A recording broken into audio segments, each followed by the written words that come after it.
global ult banned out for PAH. Yeah, so let's see what Fnatic does. So the first time they fought against Urgot, they chose a kill lane to try to counter lane it. This time they have banned out one of the aggressive junglers, so they could potentially say, hey, you know what? We can grab the Urgot and they can go for that composition, or they could grab the Soraka and turn it into a farm lane, or they could go for the kill lane again. So they've got a lot of things open to them, but I think right now the picks are going to be dictated by the Urgot. And they're taking a lot of time to choose this. You know, do they want the Urgot and grab it and force that kind of gameplay, or do they think they can counter lane it? And it just kind of depends on what's in their minds. Counter laning didn't work last time because their lanes got shut down by the jungler from Curse.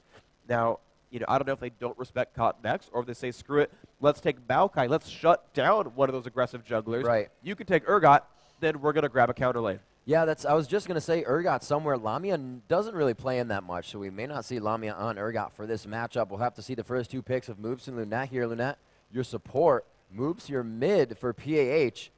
And we will have to see. They do have 50 seconds left on their pick. That safe Maokai going to be able to keep them nice in the team fights, being able to peel somebody off of your AD carry or that AP mid, as well as Maokai just being able to throw down the ultimate, mitigate incoming damage, and really either disperse or start that team fight with Arcane Smash to continue and keep it going. Yeah, we're looking at them on camera right now. There's PAH making their choices. We're seeing what they want to grab. They're typing in the names. They are going to grab the Urgot for the first one. And we'll see if they end up grabbing, say, Taric to try to counteract some of the aggression. Or no, they're going to go for Morgana. Now, of course, we did see Morgana Malphite as an earlier composition from Curse. That was very phenomenal. Moop's going to play Morgana this time around, though. And we'll see what they end up choosing from this. So now Fnatic says, yep, they've definitely gone Urgot. We can go and pick us Soraka. I couldn't imagine them leaving Soraka out at that point. Yeah, well, you know, last time they did say they wanted to go for a kill lane.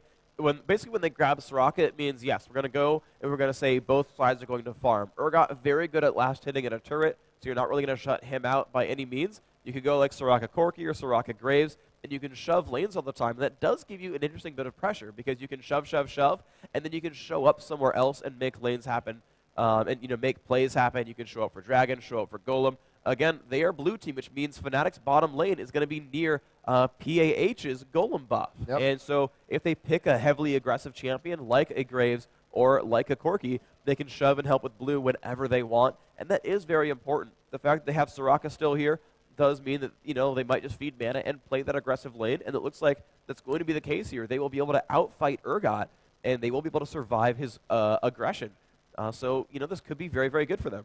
Yeah, that's really great. Graves, really good champion to go against Urgot. Not exactly a counter, but they have a great time fighting against each other. Graves able to just pop that Urgot shield and continuously do damage to the buckshot into Graves' next attack. So that's it's going to be really nice for him down bottom. However, if they can hit those Urgot charges, it's definitely going to give him a little bit of a hassle with Cyanide trying to throw, or rather Fitlox trying to throw out the heals for him. We do see that Yorick is going to be picked again, but there's not really too many good duplicates they have on the team yet.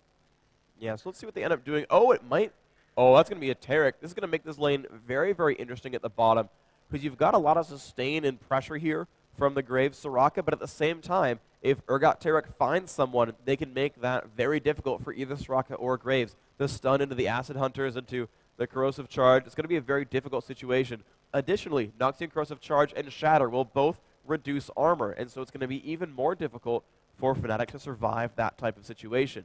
Now you can see they're picking into that Yorick. Still, PAH is going to pick their last pick, their jungler, and Fnatic says, yeah, you know what, we're going to put P.E.K.K.A back up there on Onivia like we did the first game. We're going to try Jax one more time, have Soaz play that. Soaz has played a different champion every time so far.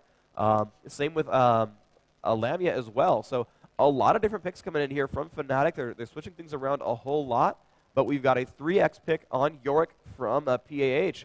So we'll see if you know, the familiarity here by playing Yorick 3 times comes into play, or if Yorick is not going to do well enough against Jax, and Jax will outscale and be that late game carry.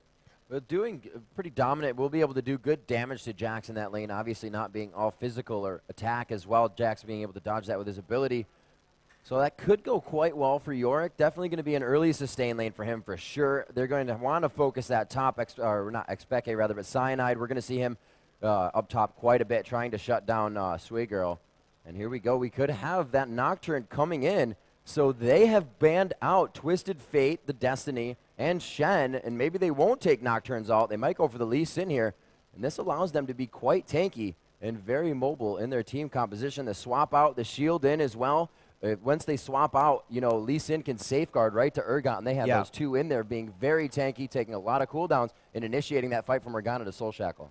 Yeah, PAH definitely needed to go for a fighter. They absolutely needed to go for a fighter jungler because they grabbed Morgana, who is, of course, very, very potent, but is limited on cooldowns. She can burst you down, and, of course, we saw that triple kill from Curse earlier.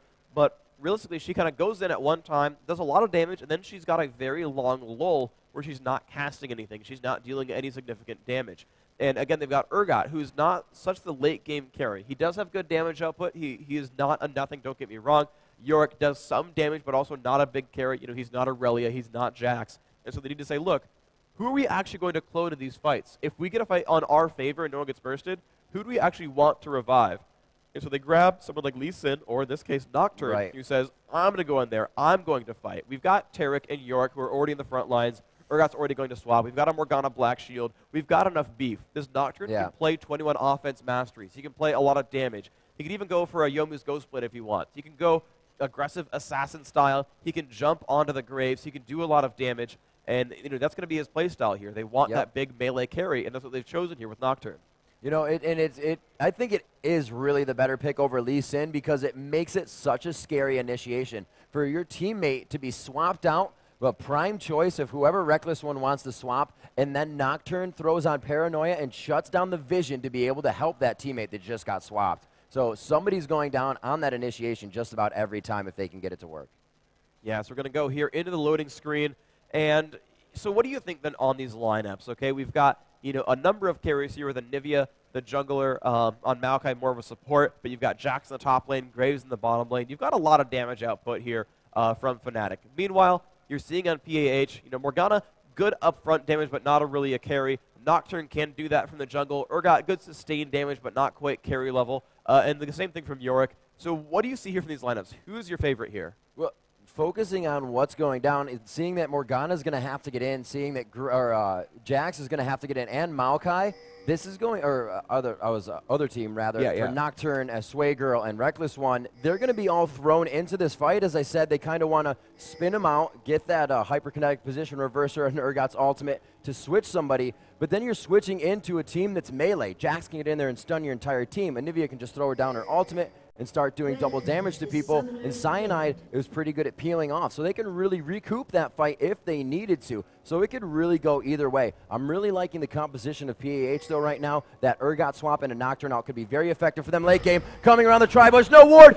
The blind dark binding goes down onto Soaz, a major amount of damage onto Lunat. That Ignite will take, and it will take him out for first blood if nobody else gets killed, and it will be Moops on the first blood. Cottons goes down as well. They pick up 2 kills before the first minute of the game and almost solidify a third, but Cyanide says, I'm going all in, and is forced to back out of that with no vision and Tribush. Very nice job by Fnatic to start off the game almost 1,000 gold ahead. That was absolutely phenomenal. That was a very interesting opening here from PAH because they went in with the blind dark binding and they followed up the initiate. But what Fnatic did was incredibly funny. They let Jax sit there in the brush, and they had everyone else behind. And they all grabbed, good crowd control, area of effect spells. And as soon as Jax got caught, once he saw someone in range, he turned on Counter-Strike. He dodged all of the basic attacks, and that's kind of all anyone has at level 1. And so he juked a lot of damage, and then he landed a great big stun, and that got followed up by Anivia. And you just saw Taric out of nowhere just got bursted down to 10%. And Anivia could chase that one down. A great opening here for sure for Fnatic. Look at the inventory of Fnatic. Already each lane going in with wards, the cloth armor, as well as that sapphire crystal for Anivia. These guys are absolutely ready to take it to PAH. Yeah, you're going to see a lot of interesting fights come out here. Now, the one good thing, at least on PAH's favor, though, is that, the purchases here are wards and potions. They're not getting a lot of damage here. Even Anivia with that Sapphire Crystal, yeah, he's got more mana, but he's not going to be a bigger bully because of it, really. And so they still have equal laning here. The experience that was shared across is not all that much. They're not going to have a big level advantage. You're going to still have very equal fights here in these lanes. Oh, wow. Speke coming in middle. He does flash over the wall. He is forced there. This will only draw the egg out, so how much do they want it? No, he got egg earlier. Oh, yes, that's right. They did take Expected down. He was the first. And we will see that coming up with another kill there. Moops playing very strong right now, getting the assist on that. Nocturne able to pick up the first one.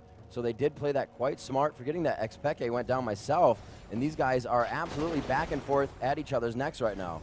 Wow, great gank early on. The Nocturne just coming in saying, yeah, I got Golem buff, and now, you know, I've learned that tether, let's go for it. And they just chained those crowd controls together. Phenomenal job here. You know, not having to burn flash or anything, just a great amount of pressure being done. Not Nocturne did, but that was it. And Moops actually getting harassed a lot. Cyanide getting him very low. Dark binding from melee range. Only 80 health left on Morgana, and she's down to her last health potion. Which means that now that Pekka's back in lane, still has potions and a ward, he can play a little bit aggressively. He can push these minions down, or he can try to freeze it and try to zone Moop to see if that's what he goes for. You know, these guys are running a very TSM strategy right now. Get in the jungle early, get up on gold, and while the jungler tries to recover, we push these lanes. Jax is in Yorick's face top. We can just see Lamia and Felix bottom pushing Urgot and Taric into their turret. They have no chance to really trade any damage back, and harass as they're farming is just so strong right now. Cotton's forced to go back after getting double buff, so that's going to go to a little bit of waste. Hopefully for his team, he can get into lane and utilize those. Yeah, well, we'll see. The Doran's ring coming in will help quite a bit.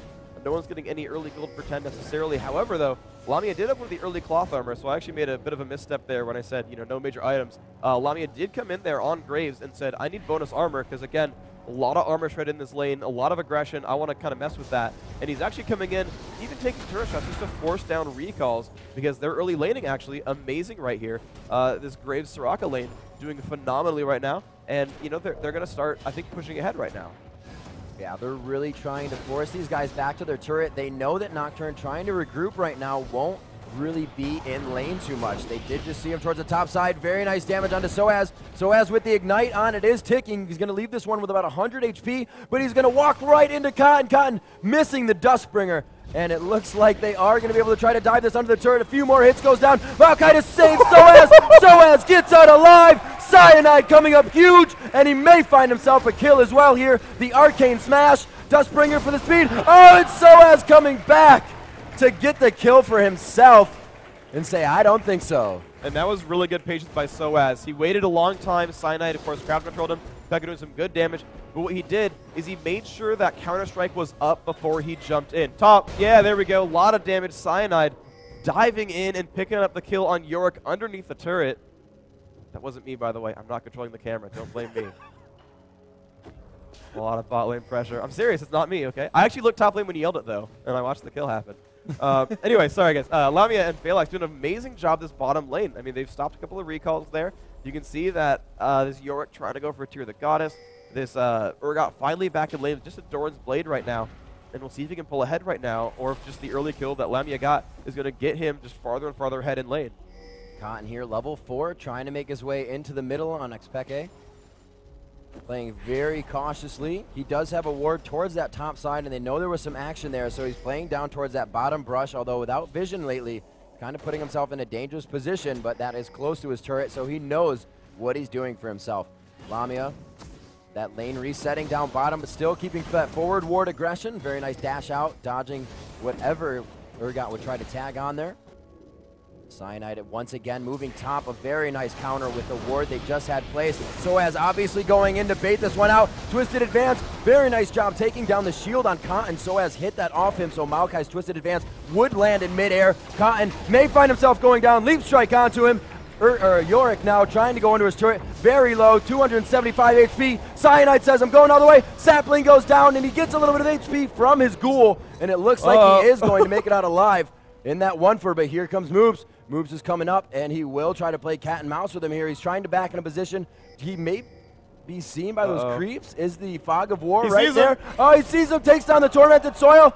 Forced to run. He's got about 9 seconds on this before he's going to get hurt. Dodges the Dark Binding. He's going to have an auto attack. He's got Counter-Strike! Oh, he's got Ignite, though. It's not going to matter. Nice kill pickup there from Moops. And, you know, good little pickup game there. Yep. You know, he tried to recall in a place where he wasn't going to get spotted. Unfortunately, just didn't quite juke it enough. His juke pants were not quite tight enough. And, you know, they just fell down below his waist, and he got caught. Yeah, that'll happen, especially when you're trying to get out of lane against that Ignite. As you said, he did have Counter-Strike, so he may have been able to throw that off, but I don't. Ignite would have gotten him anyway. He could have dodged basic attacks, but Ignite would pick up the kill. So we have a lot of pinging going on. They say, hey, look, we see Maokai top. You guys can play aggressive. If we want to formulate something here, we can definitely go for the blue buff, which looks like that is exactly what Cotton is doing. No, they are saying we do see him top. We're going to use this advantage right now. Morgana, you can have blue buff later. We are going to fight this right now. The Dazzle did go out, I believe. They are not going to be able to use that as they're chasing. Coming up in a few seconds, you'll see at least one more Dazzle in this fight. Tarek taking a lot. Beautiful silence by Phalox. Tarek out of the fight, and they won't have enough damage for Lamia. Now on to Phalox, chasing him down. Style Banana is coming through. Amazing job.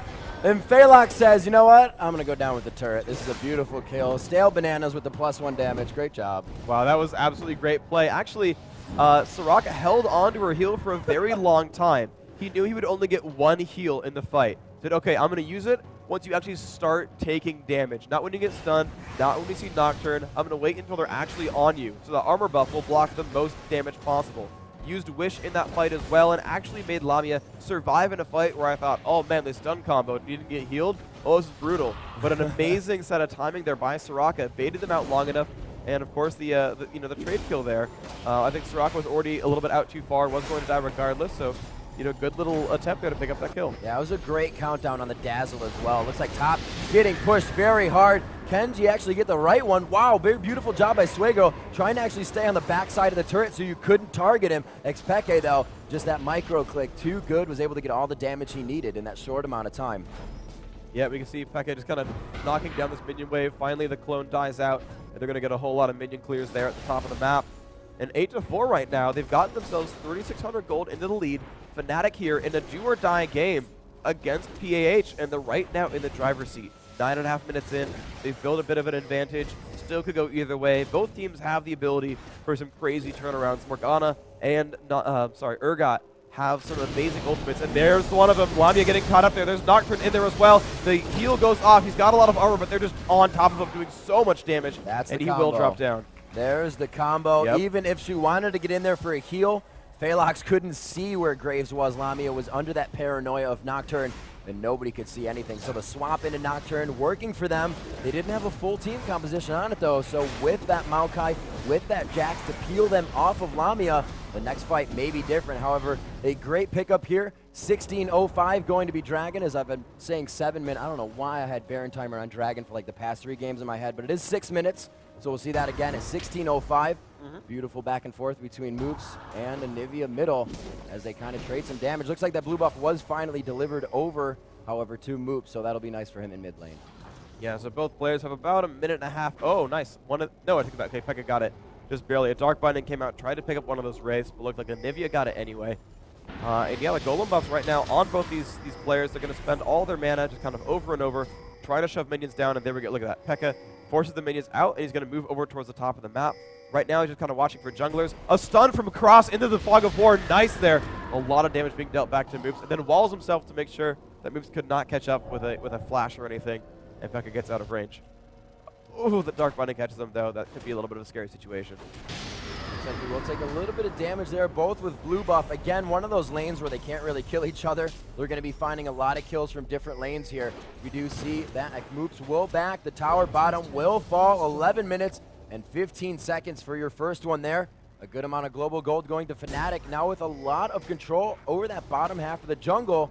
You can see some pings coming in here. Do they have that oracles on Mao? No, they're just pinging about saying, let's meet up. Let's make something happen. Yeah, triple gold per 10 picked up here from Cyanide. He has 2 early kills and 4 assists, so he chooses to cement his advantage with gold per 10. He will definitely scale throughout this game, and he will be tanky in the next 20 minutes.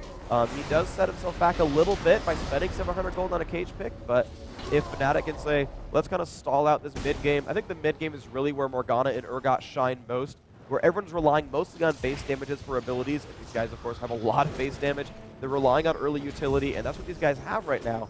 But as the game goes, I think, extremely late on, Jax and Graves can outscale their lane mates, and you're going to see some very interesting situations. Yeah. So, yeah, Fnatic's going to get themselves a little advantage here by pushing down on this turret. They've kind of forced everyone to leave their lane and kind of wait and let the game push on as Jax continues to farm in this top lane. And I think Fnatic needs to rely on Soaz right now. You know, this is a little different from what we've seen. Usually the top lane is the first to go down with the most pressure. The AD carries will let their lanes farm up. Dustbringer stopping Lamia. The terror goes out. Will he get the fear tether? And he does. It doesn't look like there's going to be a kill, but they will kind of just a little bit of back off there. and say, hey, we are definitely ready to get these fights in. But yeah, leaving that tower up top, taking the tower middle and bottom as well, as you said, being close to that blue buff, having a very aggressive team, wanting to control that dragon objective. Very good game so far by Fnatic. They're leaving that top lane. They say Jax is the one we want to farm. We'll leave that turret for now. The AD now to roam, and the mid, just a little far off. I think that turret has about 200 health left, is going to be able to roam soon. And with that Anivia roaming from lane to lane, being able to wall off is such a huge advantage. Yeah, absolutely. The ability to control these fights is really, really massive for Fnatic. And the one thing in their favor is his Maokai as well, where they know they're going to fight in close quarters. They have Morgana who's going to pop in and, you know, ult and then Zhonya's. You've got Urgot with a swap, and no one's going to really move from that point. And so it'll be very easy for Cyanide to aim that Maokai ultimate. When you put it down, it reduces all the damage your teammates take by 20%, which is a significant margin to just start tanking everything. You're going to try die so much slower, and already I think Navi Navi caught next until he can get really farmed on that Nocturne. It's not going to be a huge damage threat. So this could be pretty good for Fnatic. Even in teamfights right now, I said the base damages were good, but that said, if you reduce all of them by 20%, maybe it's not enough anymore. So it looks like PAH is trying to set up bottom here. This is going to be, again, the swap into Paranoia. Can they get that reverse down? Will it be a flash into Lamia, or is he just going to wait? Lamia so close to just taking that extra step to be in range of Urgot's position reverser. And he's so patiently waiting in the end of that bush, either for Soraka or Lamia. He could take one step and do it right now. The silence wouldn't be in time, but they are just patiently waiting. Not much vision right there in range. It did not take it. I don't know what these guys are doing, but I would be chomping at the bit to get off that ultimate right now. Yeah, well, Soraka's silence was down for a second there. She used it to hit a minion, so that is one thing they want to consider, though, is they could go for the, if Phelox reacts in time, he's got flash. And look at that, Lamia says, I saw no one for that long. I'm expecting something scary, and he just goes back to the golems, picks those up, and look at that, the lane resets, and they're like, oh, yes, we were right. You guys were waiting in that brush. There was a complete initiation 2 to 3 times on that. Very patient, but also costing them a little bit of what could have been 2 kills for them. That would have been a very easy dive for them under the turret right after the swap on Lamia. They were able to kill him without Phelox even having a choice of healing or silencing somebody the last initiation. So I don't know why they took so long, but they definitely missed out on a few kills there. Cyanide now middle. They know where the jungler is. And it looks like they click down back bottom. They say, hey, let's try that again as they get the pings on. Yeah, so we see the golem buff going down right now. It's going to be delivered to Morgana. Doesn't want to risk triggering his wriggles right there. Doesn't want to make sure. He doesn't want to make, doesn't want to lose that and steal it away. So, yep, there's the Dark Binding. Picks someone up pretty safely. Cyanide Merc treads right now, but he's not building anything for the team just yet. So, this Maokai, normally you see him, get that Shurelya's, and we saw that from Curse, actually. The double Shurelya's action really set them far ahead in game because they were able to just initiate fights whenever they wanted to and escape from bad fights whenever they wanted to as well. And it gave them some very cool situations. Right now, though, Fnatic is saying, we just like our champions. We like how the game's going to scale. Let's just play very sort of securely. We'll push a turret if we can. It's a good advantage to have. But let's just sit here and rely on farm for now. And they're not going for anything too major. Yeah, Dragon coming up in a few seconds here. It just popped on the map, 16:05, and everybody is pretty much down here to go for it. But Jax and Yorick having a little bit of a fray up towards Wraiths. They are going at it quite a bit. Most of the damage going onto Yorick as well. Paranoia onto Jax, but Jax going to be able to get out in this bush right here. Leap strike to one of his teammates. That's a really big ultimate down here. That's one of the main initiations of their entire team composition. So they may not be able to do much here. Mid turret possibly going down after this. A very nice stun there. No wall necessary. He realizes that his team is there. XPK would have been more than happy to take that damage and egg up for himself. I believe that rebirth is ready. Lamia looks like he's going to try to grab Dragon for his team. And a very nice job as they started focusing top. Nocturne's ulti is down. There's going to be no Paranoia into Smite for the Dragon. So Fnatic has just pushed themselves into a very easy position to take this and turn for the fight. Yeah, but here's going to be an awkward sort of 5-on-5. Pekka stuck on the left-hand side. He's going to wall off Hirk right there. And there we go. A team fight going on in the middle. Soaz in the middle, taking so much damage. Reckless on Urgot, getting a hit up pretty hard as well. David comes back into the fray. That's going to be 1 kill picked up. Revived, though, by Yorick. People running backwards and forwards. Lamia now caught in a dark binding, but 2 kills for 1 so far. And now it looks like they're going to be forced to run away. The French still left alive right there. Lina going to take a lot of damage. He gets dropped down as well. Urgot gets 1 from beyond the graves, and looks like it's going to be 2 to 3 now left over. And Fnatic going to go ahead in that fight, picking up 3 kills. The Dragon as well. And they're now, let's see if they're going to push or what are they going to do with this. Yeah, it's very nice for them. They should have an ability to push at least a few turrets. Mid is about to fall, so there's another 150 gold for the team globally. Like I said, that top turret is still there. Once Jax gets in, he's got a nice wave to farm up as it's about to come up. But then again, his lane is also pushing, so he can just kind of freeze that right where it is. And Jax more than happy to continuously farm here. The highest CS in the game, however, going to Lamia. No, it's actually going to Xpeke, 144 in mid.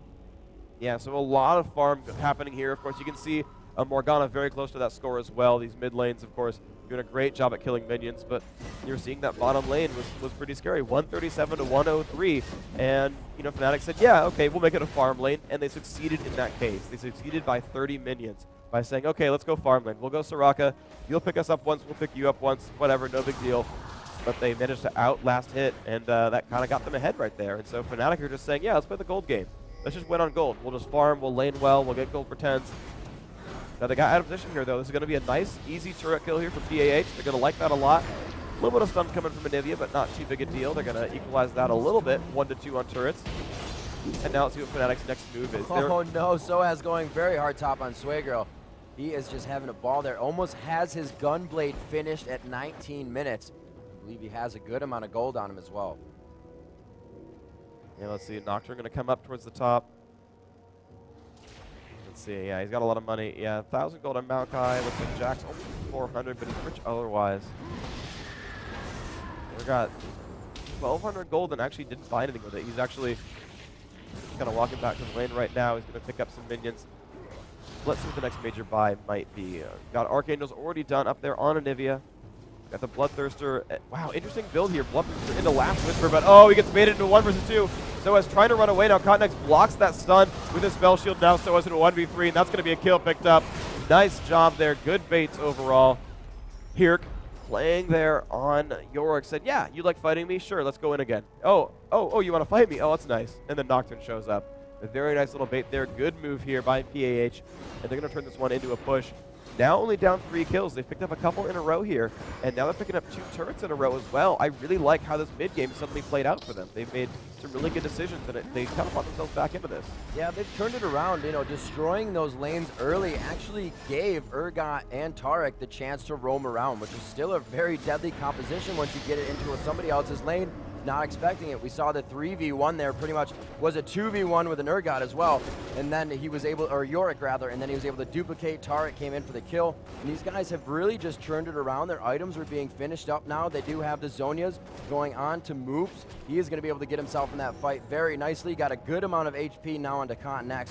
He'll sustain way better in that lane. Again, we do see that Hirk is going for the Visage build, so we'll see if that works out for him in the end again. Yeah, well, he's going to farm with these golems right now. He's gonna have his health come up pretty hard. And again, yeah, he's going for Manamune once more, just kind of repeating that build, which means he's just not tanky. And that's honestly, I feel like it's kind of what this team needs. I thought it was the reason they picked up that Nocturne was to have someone really worth ulting in a team fight so that he could be a big carry. But he's building up for a lot of health right now. You can see him with the Giant's Belt right there, building nice and tanky. The Yorick, I guess he could play the carry instead, and he is going for a lot of damage output by going Manamune.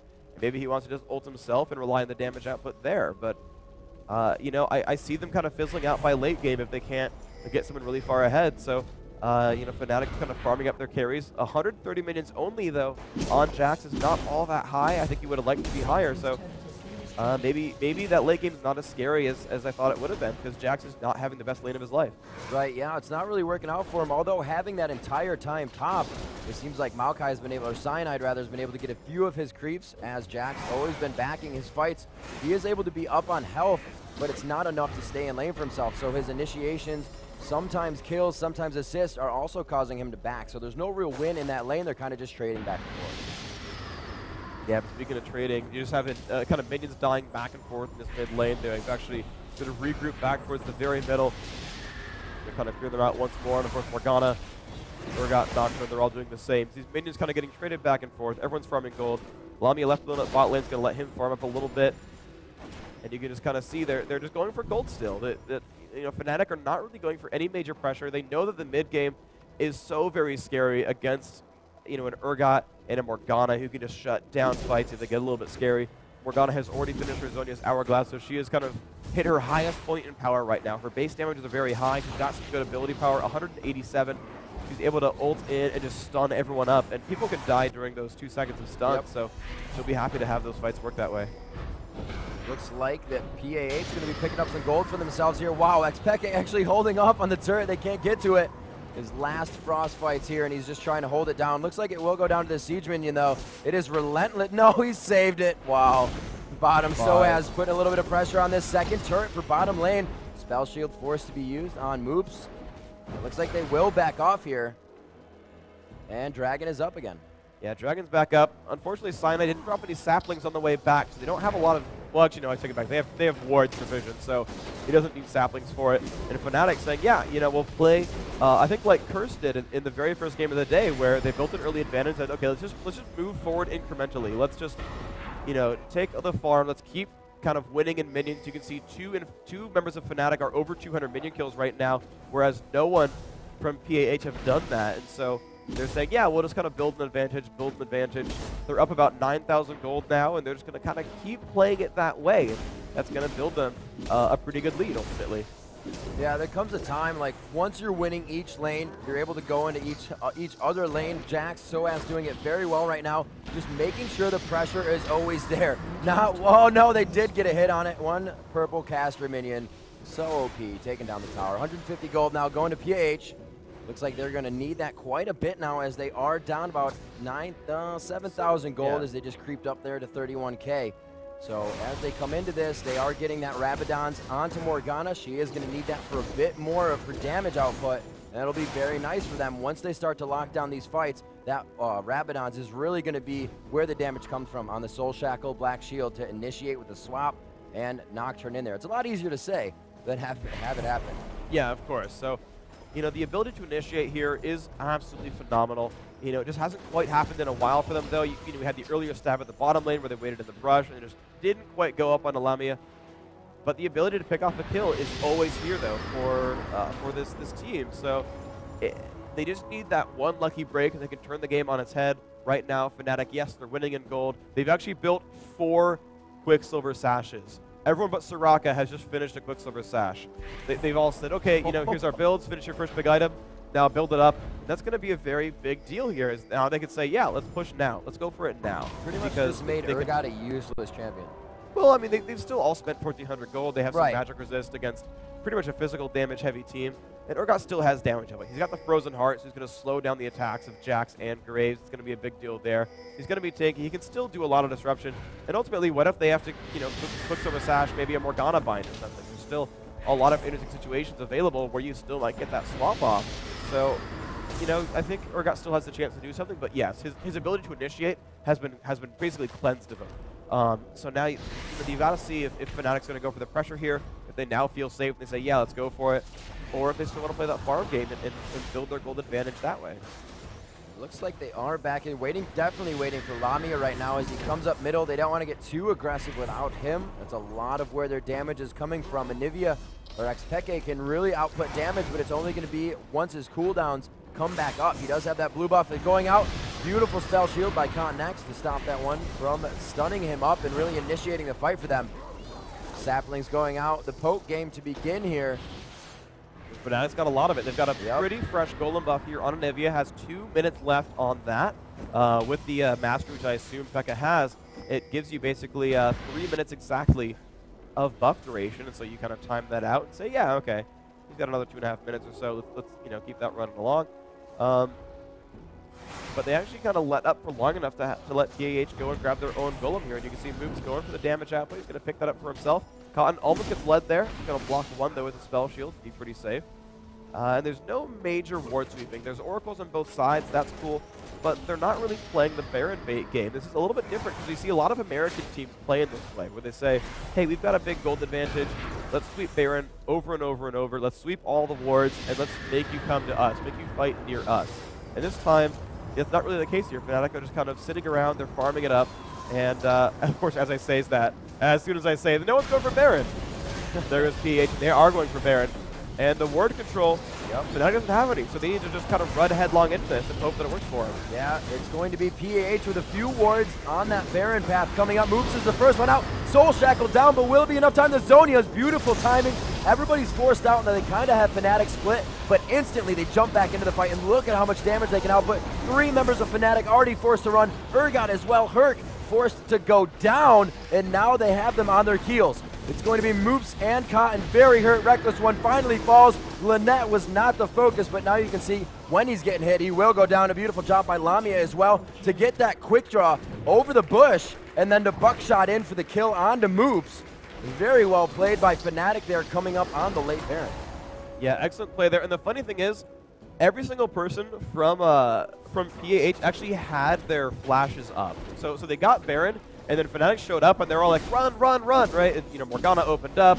Everyone actually managed to escape the Soul Shackles, and then Fnatic chased down, like directly chased down 4 kills. On the flip side, if they had literally said, okay, we killed Baron, everyone flashed over the wall, they could have done that and actually all gotten away. And, you know, it was just interesting to see, you know, Alter had their flash up, but unfortunately, of course, a phenomenal job chasing it. Oh, a huge amount of aggression from Nocturne. That's not going to pay any dividends. Gets actually picked up right there. So now 5 kills in a row. All the Baron buffs are gone here. They still have the golden experience to kind of share amongst themselves, but that's it, though. You know, the Urgot tried to swap earlier. Of course, that got canceled by Quicksilver Sash, and Fnatic have suddenly scaled very well into this game. Yeah, those Quicksilver Sashes became a huge part in the last fight. 2 of them are used, as you can see them just coming back up on both Maokai and Jax. So going into that fight, your mechanics are set and ready. You're thinking of what's going to happen when you stun somebody. But with everything happening as it did, and somebody Quicksilver Sashes right out of your attack and continues to do damage, you have to switch up exactly. Your mind is kind of in a confusion of that didn't happen the way I thought it would. But with everybody having the Quicksilver Sash, they had to choose who to attack, and the ones they did still used it. Jackson, Maokai, the tankiest initiators, and that really turned the fight around big for them. Kind of just wasn't re-grabbable, if you will, for PAH. Yeah, so now let's see how they play this mid game. Baron, you know, not on the cards at all. No one has any major baits. No one's going to take bait for Dragon. If someone says, oh, they might be near Dragon, they'll kind of let it go. You know, the goal differences here pretty big. And there we go. Luna going to get up on the slide. Let me take some damage, but Nocturne's going to be forced backward there. Luna still pushed away, but look at that. The wall going to block off 2 champions there. That's going to make it a very easy 5-on-3. Now the wall is gone. Here comes the pressure, but Cottonek's going to go down next as well. Now Urgot in the mix. Actually gets the swap off, but he doesn't really care about that one too much. And now it's a 2 versus 5. Fnatic all above half health, and they're ready to dive in. Yorick actually chilling towards the mid lane, wanting to push everything down, and just kind of going for the damage output. Sure, why not? And now he's going to just kind of run away from Fnatic. Actually will run into a turret instead, wants to drop that way. Fnatic says, sure, why not, dude? Let's go for a turret push instead. And they're going for a whole lot of pressure right now. These guys are playing very well right now. Their team composition is just absolutely excelling with each other. It looks like they're going to have enough armor to go in for this one. Cyanide taking a bit. Gets that quick heal from Soraka, and they will be able to micro each other in and out here. Taking down the first inhibitor turret there, exposing themselves. Oh, Jax up top actually taking one down himself, exposing 2 of the inhibitors, now dropping both of those as well. 2 lanes spawning super minions for Fnatic as they increase their lead that much more. Now about 13K up, 14. 15 even. Yeah, 15K. 14 and a half, whatever. Close enough. 14 and a half it is. All right. Now trying to force themselves away. The stun does land, but Pekka, perfect timing on Quicksilver. I don't even see him stop moving. And the thing with Quicksilver is it's not like Cleanse. You can't hit it early and still get a debuff thing. You have to hit it when the stun lands. So good timing there by Pekka. A wall comes off. Khan's not going to like that very much. Lamia in there, and there's the root. A lot of damage. Maokai ult as well. Burst comes off, picks up 1. Lamia still fighting there. Here on Yorick, going to go down. Double kill here. And now Moop's getting chased down. Soaz doing so much damage there. And a triple kill now picked up for Graves, and Fnatic are liking this one a whole lot. They've now got super minions coming in with them as well. 5 versus 2, and Urgot is trying to run away. And this Nocturne's not legging his chances either. He's going to clear this top wave and probably recall. No, he's gonna there we go. There's the recall. Yeah, that's very scary. The amount of damage they have coming in with Cyanide being the tank, going from the right side of the turret. They're only going to get hit by 1. Now taking that one out, Cyanide has to back, or sorry, yes, Cottonek's rather has to back, and he won't be there in time. They do throw on the ultimate to shut down Vision. A very nice wall coming out of the hands of Xpeke, and it looks like they will be able to take down the Nexus. Fnatic able to take over PAH in this matchup. And there we go, going 2-1. They will qualify for the matches tomorrow. top 4 going to Fnatic and definitely to Curse as well. Now, in a very short order, we will have Group B coming up as well, in addition to some Riot versus Community games coming up in the very near future. So while Group A has been concluded and Curse and Fnatic will make their way out in some very grueling games, next up, Riot versus Community. Next up after that, Group B. We've got some heavy hitters in that one as well. So we'll see just what happens with these teams, but some phenomenal games are still yet to come today. Yes, we do have some more phenomenal games. We're going to talk about this one, but first, since everybody's here, let's get a pick out on who's going to be playing against the Rioters. We'll have Emil come up here, and Freak can choose who is our winner. There's a lot of names in here. All right, let's see. We got, is it from here? All right, guys, listen for your team name.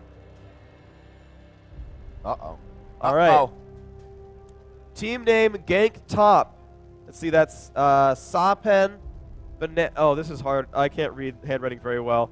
Relau M. You want to do it? You're better at me than that. All right, Sapan, Banana, Sandarat, Rilau, and yeah, right? Bensins. Gang Top, you guys are playing against Riot. Get your stuff together. Make sure you bring your keyboards and your headphones. Bring your mice over there. You're going to be playing against Riot as well. Make sure you get that win down. Riot's pretty good, so you guys better do what you can. But this last matchup, Fnatic versus PAH. PAH, a French team, kind of composed 4 Kings, partially, a few other, little Navi. Wow, they played really well for coming into this tournament as a pug team. Yeah, they came in, they said, oh, hey, we're all here at DreamHack. We might as well play, let's do it. And you know, they did a phenomenal job with that in mind. You know, they had some very good games here. They came very close to knocking out some big teams. They did help knock out Millennium. You know, they had some very close matches ultimately. You know, they had a phenomenally close game against Curse until that one final 5-on-5 with Morgana's Quadra kill. I mean, they absolutely did play very, very well. Gotta hand it to them, all being individually phenomenal players. You know, no shame in you know, losing to some of the world's best. Yeah, you can just see how far ahead Fnatic was on that matchup. 4 Quicksilver Sashes. You know, it's not a normal item to buy, and it wasn't even forced onto the champions. No, they said, you know what we need to do is say, look, we've built an advantage. Let's just shut down that swap initiation, right? It's ruining us too much. They just didn't want to deal with that. You know, they managed to win the lane by saying, okay, yes, we're going to go for that Soraka. We'll make it a farm lane. You know, we'll just push down minions. And, you know, it just worked out very, very well for them. So, you know, a good set of lane compositions kind of everywhere. Jax kept up against Yorick and Farm, still did pretty well late game. Ultimately, everyone did a phenomenal job. I especially like that first pick Maokai to say, yeah, we're going to go for the jungle pressure because that's how we'll shut down Urgot, and it worked for him. Yeah, and I believe we have an interview right now, so we'll hear it from them with Fnatic and D-Man.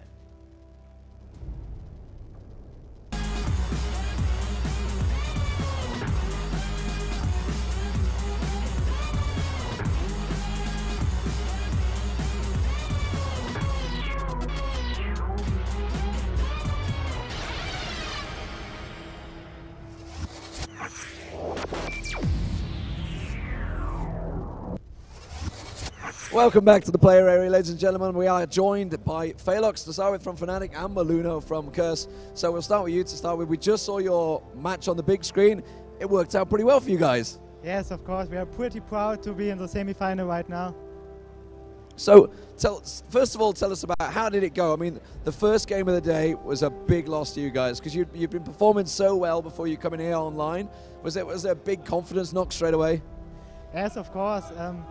I think at the first game we did very bad picks and bans, and we played a bit too aggressive in mid, and so we overextended mid and give them first blood very early, because we expected Maluno more to gank the top lane, but he ganked mid lane pretty good, and they were just better, and Karthus was super fed from down on. It was just they had so awesome picks and they played so good. I don't know.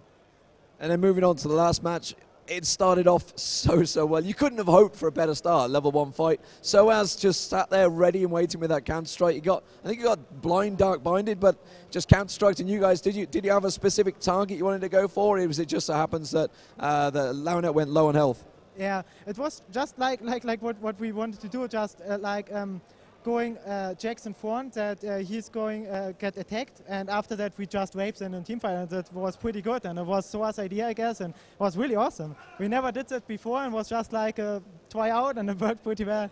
Because we were sure they come. Because when they have Taric and Morgana, their level 1 fight is pretty good, but if they waste everything on a Jax, bad for them, yeah. Yeah, and it's just like Freak said, the basic attacks, he got the counter-strike running, they weren't going to hit him, so he just managed to tank it through. So the rest of the game, did it all go to plan? Was there something in there that you just thought, yeah, we could have done that better? I think maybe we were a bit nervous after that and gave them also some kills and some opportunities. On bot lane, we played super aggressive at start, and we really denied them, and that was also our tactic to push the tower, so Urgot can counter-push that. And later on, we just focused at very good team fights and had good Dragon timers. I had the feeling they didn't have the Dragon timers, I don't know, they gave us just some free. Maybe a bit sad that they could do the Baron. We were running out of wards and we should have interrupted them earlier, but it was all fine. The team fights were pretty good, yeah. I liked it. And so obviously moving on, the next group stage will be starting up shortly. There's going to have Moscow 5, CLG, AL, and the mixed team in there. Who would you rather get? Obviously you guys are coming out of this one second place. Who would you rather get out of those? I mean, that's a pretty scary lineup, all of them. Yeah. I think Moscow 5 and CLG are the strongest of that group, and I don't know, the last times we played against Moscow 5 also, I think like 3 or 4 days ago, we really raped them, okay? we dominate them a lot, but I think offline they are even stronger, and that's both really good enemies. I don't know, really hard. Okay, and moving on to Maluna, we didn't see your game, obviously we had to play at the same time, but you guys topped the group 3-0. I mean, that's about as good as you like after the Reign of Gaming and MLG turnout. Yeah, it's pretty good it feels good to show some good games after we had some pretty bad tournaments. So. And I mean, did everything go to plan today? Was there things that you think, okay, maybe tomorrow we can improve that? Obviously, going into the semi-finals, the top seed. No, in general, I think we did really well our games. We had really good picks most of the games too. So. You're not really giving me much to go on here. I think we played well. Like, I don't know, everything worked out. Everything worked out well. So who would you rather get? Moscow 5, CLG, AL, or the mix? I think I want to play CLG in the semi so we can beat M5 in the final. Oh. Yeah. So we want to show everyone that they're not invincible in LAN. So. Yeah, well, they've gone 16-1. The only one defeat they've had in a game was TSM in the finals, and they still won 2-1 anyway. So, yeah, that's an interesting call. So, I mean, so you're saying you think CLG, Moscow 5 will top the group? Not sure, but I want them to. Okay. I'm not getting a lot out of Maluna here, I gotta be honest. You're normally a lot more active on your own stream. Maybe, well, I don't know. I've been kind of sick. Like, I don't feel so well. Oh, step away from the germs. So, I mean, anything you'd like to say to your fans out there, both you guys? I'll start with you, Maluna. Anything you'd like to say to your fans over in Curse now? Thanks to TeamSpeak, and everyone should check out lolpro.com. It's a really cool website with guides from like pro players. And thanks for everyone watching my stream. And the same to you, Felix. Yeah, a special thanks to our sponsoring. They are really good. The management is always here for us. Also, a special thanks to Game Effect, that's an internet cafe here where we could do a boot camp, like 3 days. And yeah, maybe special thanks to my girlfriend that also supporting me, and I miss her. And more importantly, your team, because this is your first, I believe, LAN event with Fnatic. No, I was at the MLG last week, yeah. But so my second LAN event was Fnatic, yeah. So it's working very well. So this is D-Man bringing you all the interviews here in the player area. We're going to have Group B coming up shortly. I don't know what exactly the first game is. There's a lot of good games. We're going to do them all back-to-back once again. So obviously there's all the big games in there. Your CLGs, your Moscow 5s, your ALs, and the mixed team. The 4K boys might bring up a shock. Who knows? We'll be back shortly in about 10 or 15 minutes time, I believe. The players have got to set themselves up. So there may be, I think there's a 2-hour break, actually. Off the top of my head, I'm not getting told anything in the ear because I haven't got an earpiece in. So this is pure guesswork, but I'm pretty sure there's a good hour break. So go get yourself some food, some lunch, do whatever you do in that hour's break. I don't really want to know, so don't tell me on Reddit what you're doing in that hour break. But back shortly.